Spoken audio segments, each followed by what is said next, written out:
नमस्कार, आपके साथ मैं हूं प्रीति श्रीवास्तव। स्वागत है आपका देवभूमि समाचार में। रुक करेंगे खबरों की ओर। राज्य में अवैध मदरसों के खिलाफ सरकार की कार्रवाई पर मुख्यमंत्री पुष्कर सिंह धामी ने कहा कि देवभूमि के मूल स्वरूप को बनाए रखना जरूरी है। देवभूमि में जो भी बाहर से अपनी पहचान छिपाकर आएगा उसके खिलाफ कार्रवाई की जाएगी। करीब 160 मामलों में कार्रवाई की गई है। हम राज्य के में सघन सत्यापन अभियान चलाएंगे। राज्य सरकार अवैध मदरसों, अवैध अतिक्रमण के खिलाफ कार्रवाई जारी रखेगी। देवभूमि का मूल स्वरूप बनाए रखना है और अवैध अतिक्रमण है, इंक्रोचमेंट है, अवैध मदरसे है। हमने कहा है कि देवभूमि के मूल स्वरूप को किसी भी कीमत पर हम खराब नहीं होने देंगे।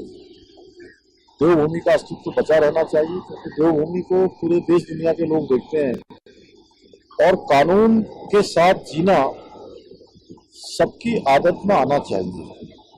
और देवभूमि में जो भी रहेगा, बाहर से आएगा, असंदिग्ध अवस्था में आएगा, पहचान छिपा के आएगा, उसके खिलाफ हमने कार्रवाई प्रारंभ की है। 160 के करीब ऐसे मामलों में अभी कार्रवाई हुई है अवैध जो रूप से चल रहे थे, और निकट भविष्य में हम और सघन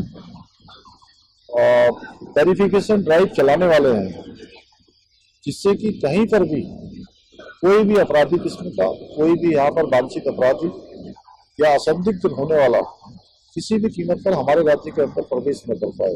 तो वैसे तो हमारा राज्य चार धामों की दृष्टि से पूरे राज्य भर के अंदर देव स्थान होने के कारण से पूरे साल भर लोगों का पूरे देश से आगमन होता है, दुनिया से आगमन होता है। उनकी सुरक्षा अच्छी हो, उनको अपनी सुरक्षा की चिंता न हो। पर्यटन की दृष्टि से भी हमारे राज्य में पूरा राज्य ही डेस्टिनेशन है, और अब आदरणीय प्रधानमंत्री जी ने इसको वेडिंग डेस्टिनेशन के नाते, लोगों के प्रशिक्षण के नाते, अभी अच्छे हमारे जो कंटेंट्स बनाने वाले हैं, क्रिएटिव कंटेंट्स बनाने वाले लोग हैं, उनकी भी हम प्रतियोगिता कर रहे हैं। तो ऐसे हम अनेक काम कर रहे हैं। इसलिए ये जो अवैध अतिक्रमण है, अवैध मदरसे हैं, उसको हम उस अभियान को जारी रखेंगे। अवैध जब उनको फंडिंग कहाँ से हो रही है, इसकी भी हम उनके सोर्स की भी जांच करेंगे, क्योंकि देखिए, किसी को अगर यहाँ पर अच्छा काम करना है, शिक्षा का काम करना है, उसके लिए सरकार प्रोत्साहन दे रही है, सरकार उनकी सुरक्षा का प्रबंध कर रही है। लेकिन अपनी पहचान छिपाकर कहाँ से पता नहीं लोगों को लाकर ऐसे प्रकरण आए, इन पर कार्रवाई। उत्तराखंड में आबकारी विभाग से जुड़ी शिकायतों और सुझावों को दर्ज करने के लिए अब क्यूआर कोड लॉन्च कर दिया गया है। प्रमुख सचिव आबकारी ने इस क्यूआर कोड को जारी किया, जिसे प्रदेश के सभी आबकारी कार्यालयों और शराब ठेकों पर चस्पा किया जाएगा। इस डिजिटल पहल के तहत आपको बता दें, कोई भी नागरिक अवैध शराब निर्माण, तस्करी या ठेकों से जुड़ी अनियमितताओं की शिकायत सीधे दर्ज कर सकेगा। विभाग का मानना है कि इससे पारदर्शिता बढ़ेगी और अवैध कारोबार पर रोक लगेगी।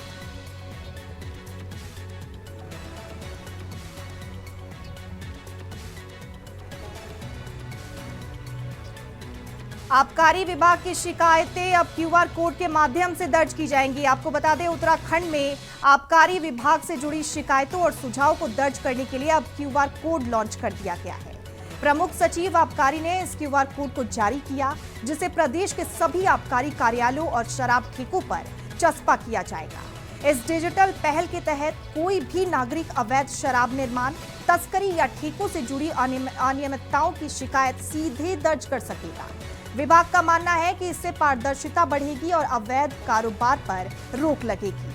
आपको बता दें, आबकारी विभाग की जो शिकायतें हैं अब क्यूआर कोड के माध्यम से दर्ज की जा सकेंगी।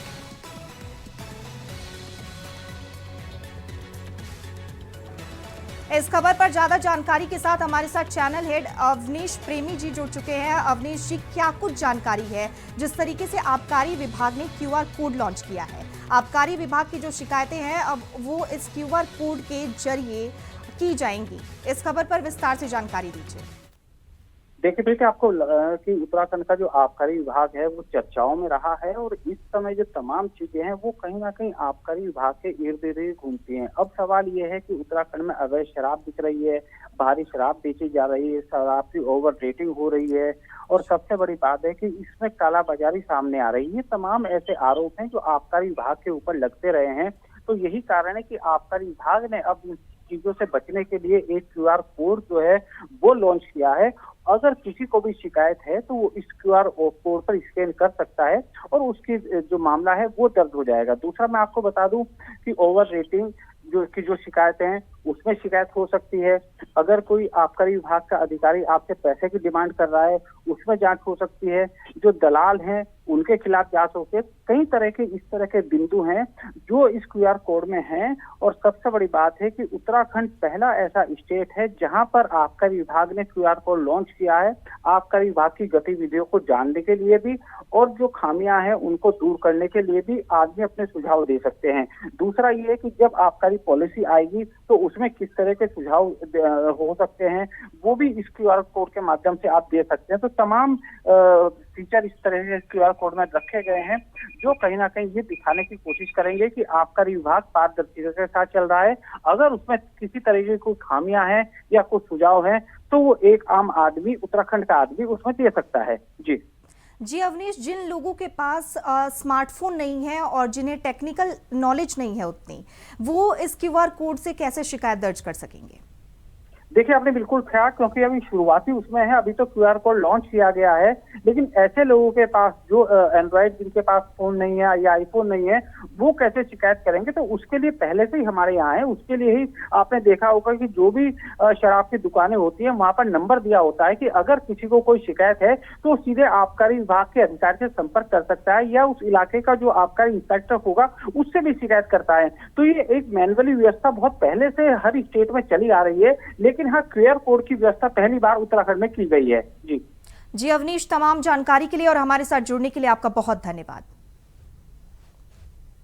खबर देहरादून से है, जहां थाना राजपुर और थाना रायपुर क्षेत्र के अंतर्गत होटल और रेस्टोरेंट में जबरन घुसकर धमकी और अभद्र भाषा का प्रयोग करते हुए कर्मचारियों से जबरन पैसे लेने के मामले में यूकेडी के कार्यकर्ताओं के खिलाफ थाना रायपुर और थाना राजपुर में आशुतोष नेगी और आशीष नेगी के खिलाफ मुकदमा दर्ज किया गया है।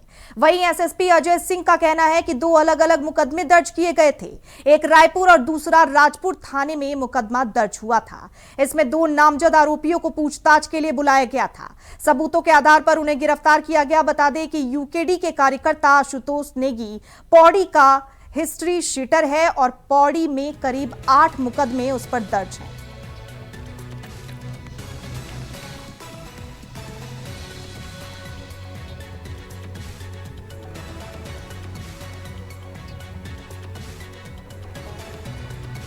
देखिए, दो थाना क्षेत्र में दर्ज हुए थे मुकदमे। इसमें कुछ वीडियोस आए थे जिसमें वादी द्वारा बताया गया था दोनों जगह पर कि रेस्टोरेंट या होटल में आकर अनैतिक दबाव बनाया गया और गाली गलौज की गई, धमकाया गया और जो पैसे पेमेंट की कुछ बात थी उसको लेकर डरा धमका कर एक्सटॉर्शन की बात बताई। उनकी तहरीर पर पहले जो राजपुर थाना क्षेत्र में आई थी उसमें विगत 7 दिन पहले आई थी, उसमें जाँच के उपरांत उसमें जो है सत्यता पाए जाने पर उसमें मुकदमा दर्ज किया गया था। रायपुर थाना क्षेत्र में भी इसी तरह एक रिजॉर्ट में इस तरह की जो बात आई थी, जो वादी ने बताया कि उनको आकर धमकाया गया, दबाव बनाया गया, उसको लेते हुए जो उनकी तहरीर थी उसके आधार पर मुकदमा दर्ज किया गया। जो इसमें संदिग्ध लोग जो प्रकाश में आए थे, जो वीडियो फुटेजेस में था, जो वादी के कंप्लेंट में लिखवाया गया था, उन लोगों को पूछताछ के लिए थाने पर लाया गया। इस खबर पर ज्यादा जानकारी के साथ हमारे सहयोगी धनराज गर्ग हमारे साथ जुड़ चुके हैं। धनराज, क्या कुछ तमाम जानकारी है इस पूरी खबर को लेकर?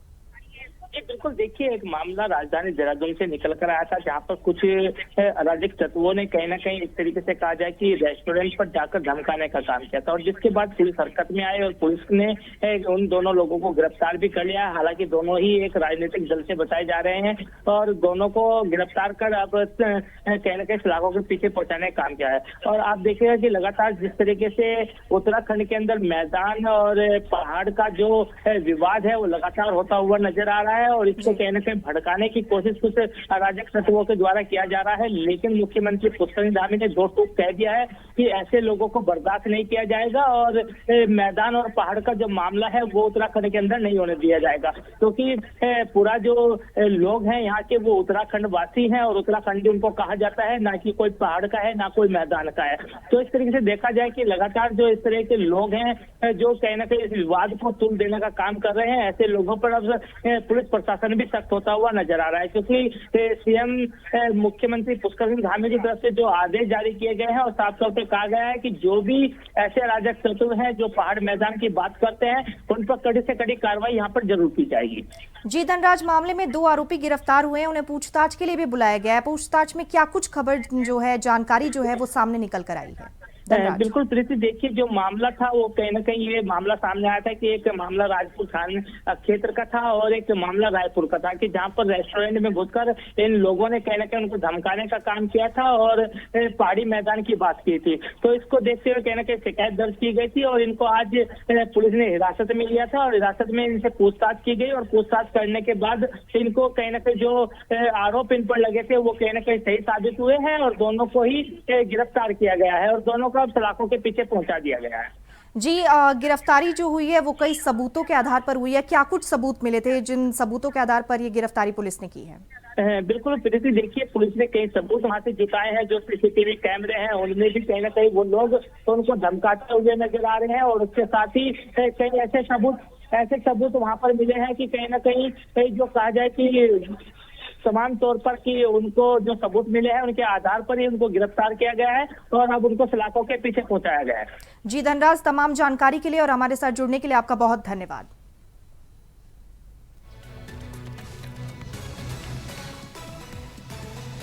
आपको बता दें, रेस्टोरेंट में घुसकर धमकी देने के मामले में गिरफ्तारी हुई है। गिरफ्तारी में 2 आरोपियों को गिरफ्तार किया गया है, पूछताछ भी की जा रही है। कई सबूतों के आधार पर आपको बता दें ये गिरफ्तारी जो है वो हुई है। देहरादून में बदमाशों के हौसले जो है वो बुलंद नजर आ रहे हैं। हरिद्वार की खानपुर रेंज में वन विभाग ने आपको बता दें नियमों की धज्जियां उड़ाने का मामला सामने आया है। प्रशिक्षणाधीन वन संरक्षक ने वन रेंज के क्षेत्र में वन कर्मियों को मांस खाते हुए रंगे हाथों पकड़ लिया।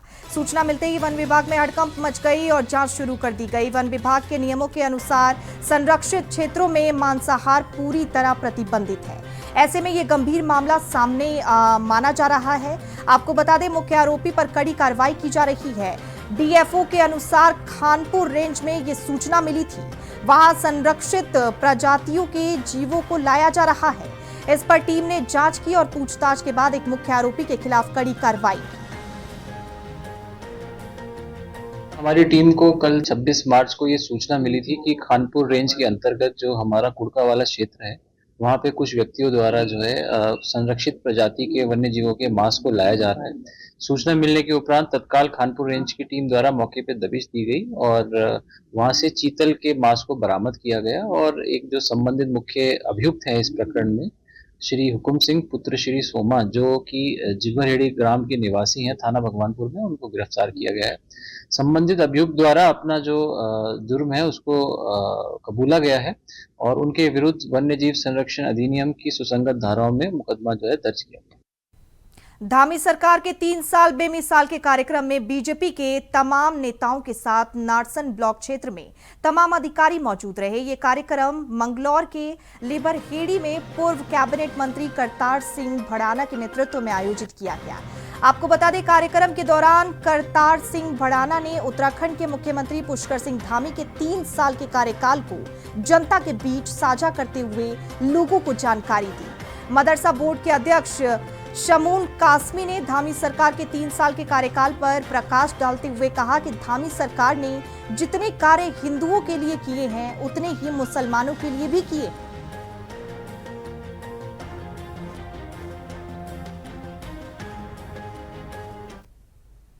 रामनगर के हल्द्वानी रोड पर गुरुवार सुबह एक दर्दनाक हादसा हो गया, जहां एक ऑटो कार तेज रफ्तार में अनियंत्रित होकर सड़क के नीचे गिर गई।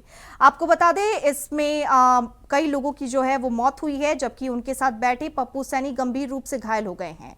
बताया जा रहा है कि भरत सिंह मजदूरों को देखने अपनी साइट पर जा रहे थे, लेकिन रास्ते में उनकी कार का संतुलन बिगड़ गया और वो पलटकर जंगल की ओर गिर गई। हादसे के तुरंत बाद स्थानीय लोगों ने मदद की और घायलों को अस्पताल पहुंचाया। फिलहाल पप्पू सैनी की हालत गंभीर बनी हुई है। वहीं पुलिस ने जांच शुरू कर दी है। पुलिस का कहना है कि हादसे की असली वजह तेज रफ्तार और कार पर से नियंत्रण खोना हो सकता है, लेकिन जांच के बाद ही पूरी सच्चाई सामने आएगी।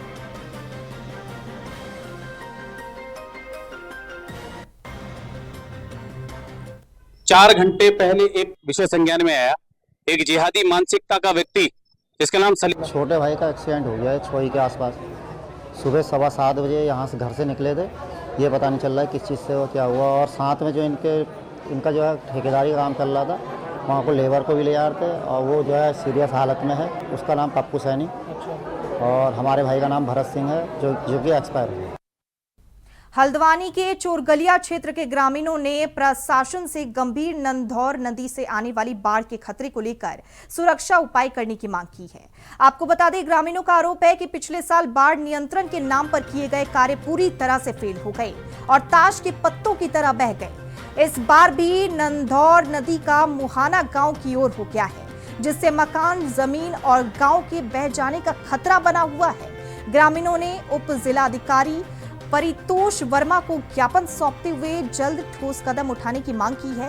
इस पर उप जिलाधिकारी ने आश्वासन दिया कि बाढ़ नियंत्रण के लिए तटबंध और बड़े पत्थर लगाए जाएंगे और खनन चुगान भी सही तरीके से कराया जाएगा।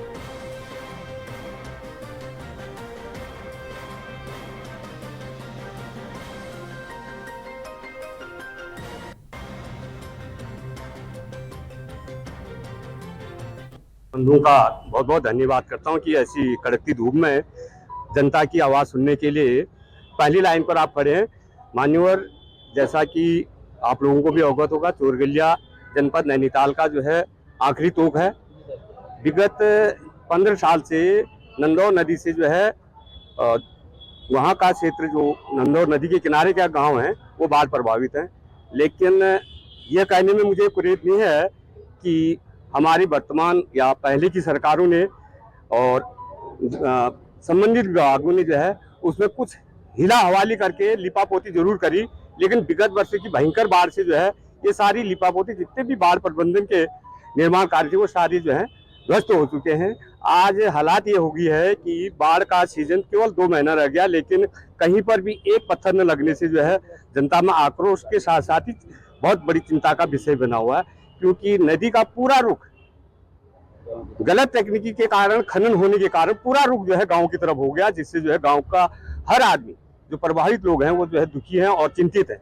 और अब जैसा कि आप सब कुछ व्यतीत है कि चोरगलिया का जो क्षेत्र है वो एकदम पहाड़ी क्षेत्र से लेकर भाबर पे पहुंचता है और पानी का करंट इतना होता है कि उसके लिए जो है अच्छे प्रबंधन की आवश्यकता थी। लेकिन मुझे नहीं लगता है कि जो आजकल के सिंचाई विभाग या अन्य पता नहीं किन किन विभागों से वो लोग काम कराते हैं, वो साल भर भी नहीं, एक बरसात भी नहीं टिक पा रहे। मेरा निवेदन मीडिया के माध्यम से शासन, प्रशासन और संबंधित विभागों से है कि यथाशीघ्र अपना कान खोल करके इस 2 महीने के अंदर वहां पर अगर बचाव कार्य नहीं हुए तो जो ये आक्रोशित जनता है ये किसी भी हद पर जा सकते। धन्यवाद। द्वारा पूर्व में एक कमेटी गठित की गई थी, जिसमें चोरगलिया क्षेत्र और नंदौर नदी का पूरा निरीक्षण भी किया था और कमेटी ने जो सलाह दी थी कि जो खनन नंदौर में चलता है उसे स्टार्टिंग पॉइंट से किया जाए, हेड से किया जाए। तो फिलहाल उसके कमेटी की रिपोर्ट पर अमल करते हुए हेड से खनन शुरू किया गया है और अभी लगभग 1 किलोमीटर का एरिया में ही खनन कार्य किया जा रहा है और 1 अप्रैल से इसको चरणबद्ध ढंग से नीचे की ओर को लाया जाएगा, टेल की ओर को, जिससे कि नदी अच्छे सही ढंग से चैनलाइज भी हो और नदी का प्रभाव गांव की ओर पर ना हो। ग्रामीणों द्वारा जो डिमांड की गई है ये पत्थरों को, जो बोल्डर है, उनको गांव की ओर को लगाने के लिए, इस संबंध में वन निगम को पत्र प्रेषित किया जा रहा है और पूर्व में इस संबंध में वन विभाग और वन निगम के अधिकारियों से वार्ता भी हुई है। साथ ही जो तटबंध आदि लगाने की बात हुई है, उसमें कल विभागीय कमेटी की बैठक हुई थी और कुछ एस्टिमेट इनके स्वीकृत भी हुए हैं और तो शीघ्र ही उन विभागों से संपर्क करके जो कार्य है वो प्रारंभ करवा दिया जाएगा। पर्यटक नगरी रानीखेत में महाविद्यालय ने अपना वार्षिक क्रीड़ा समारोह का शुभारंभ किया। आपको बता दें, इस शुभारंभ में विधायक का पुष्प गुच्छ कर स्मृति चिन्ह और शाल भेंट कर स्वागत किया गया। मैदान में इस प्रतियोगिता में करीब 100 एथलीट ने भाग लिया। साथ ही महाविद्यालय के अनेक विषयों से जुड़े प्रोफेसर भी उपस्थित रहे।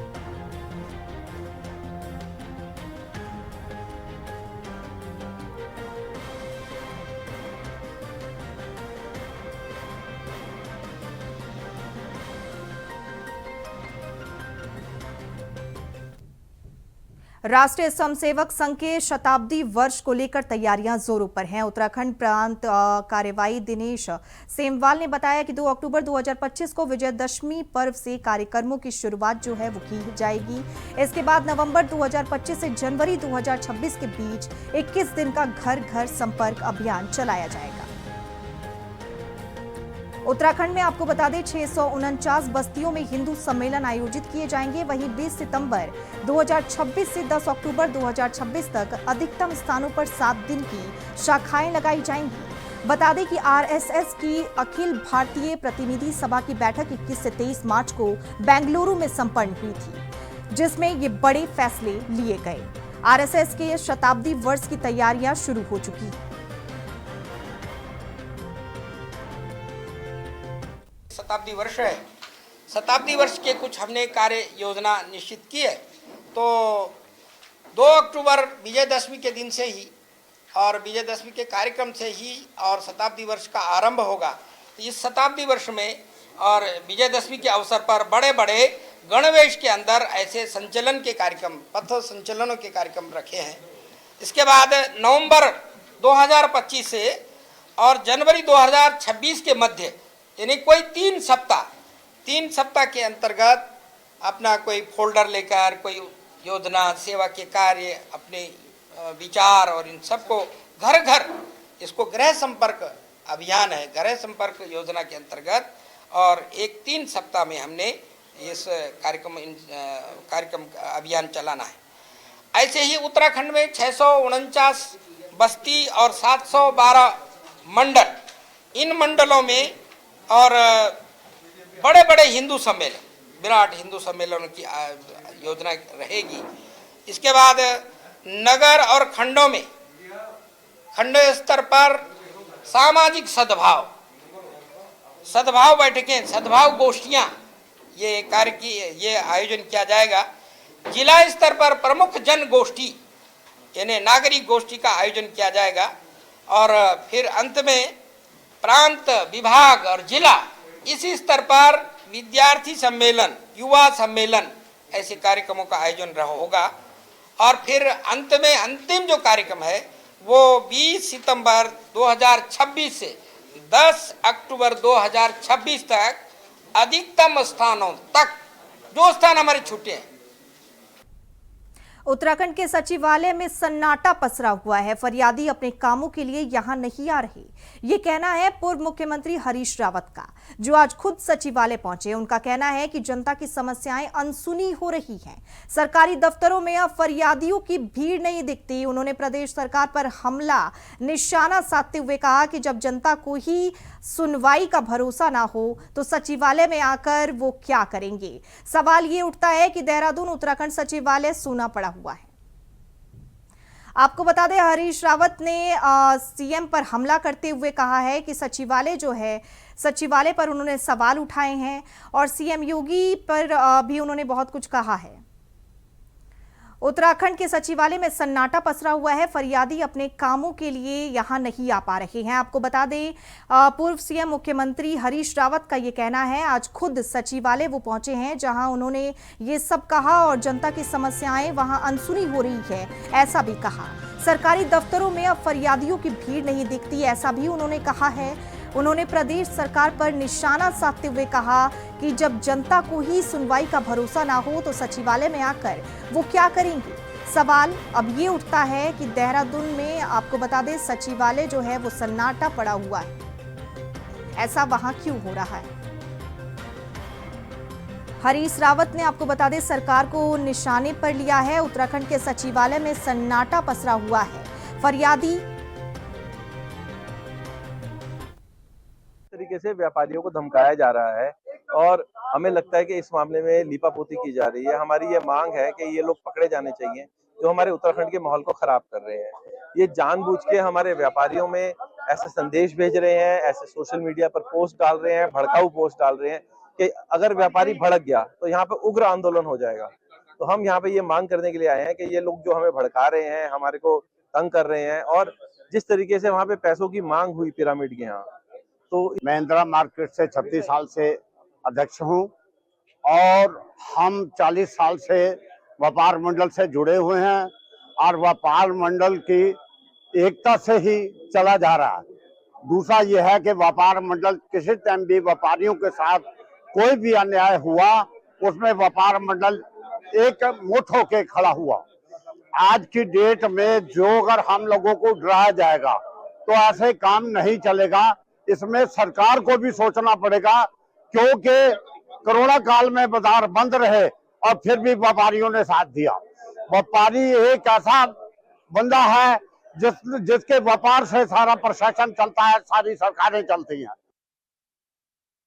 और इसी के साथ देवभूमि समाचार में फिलहाल इतना ही। नमस्कार।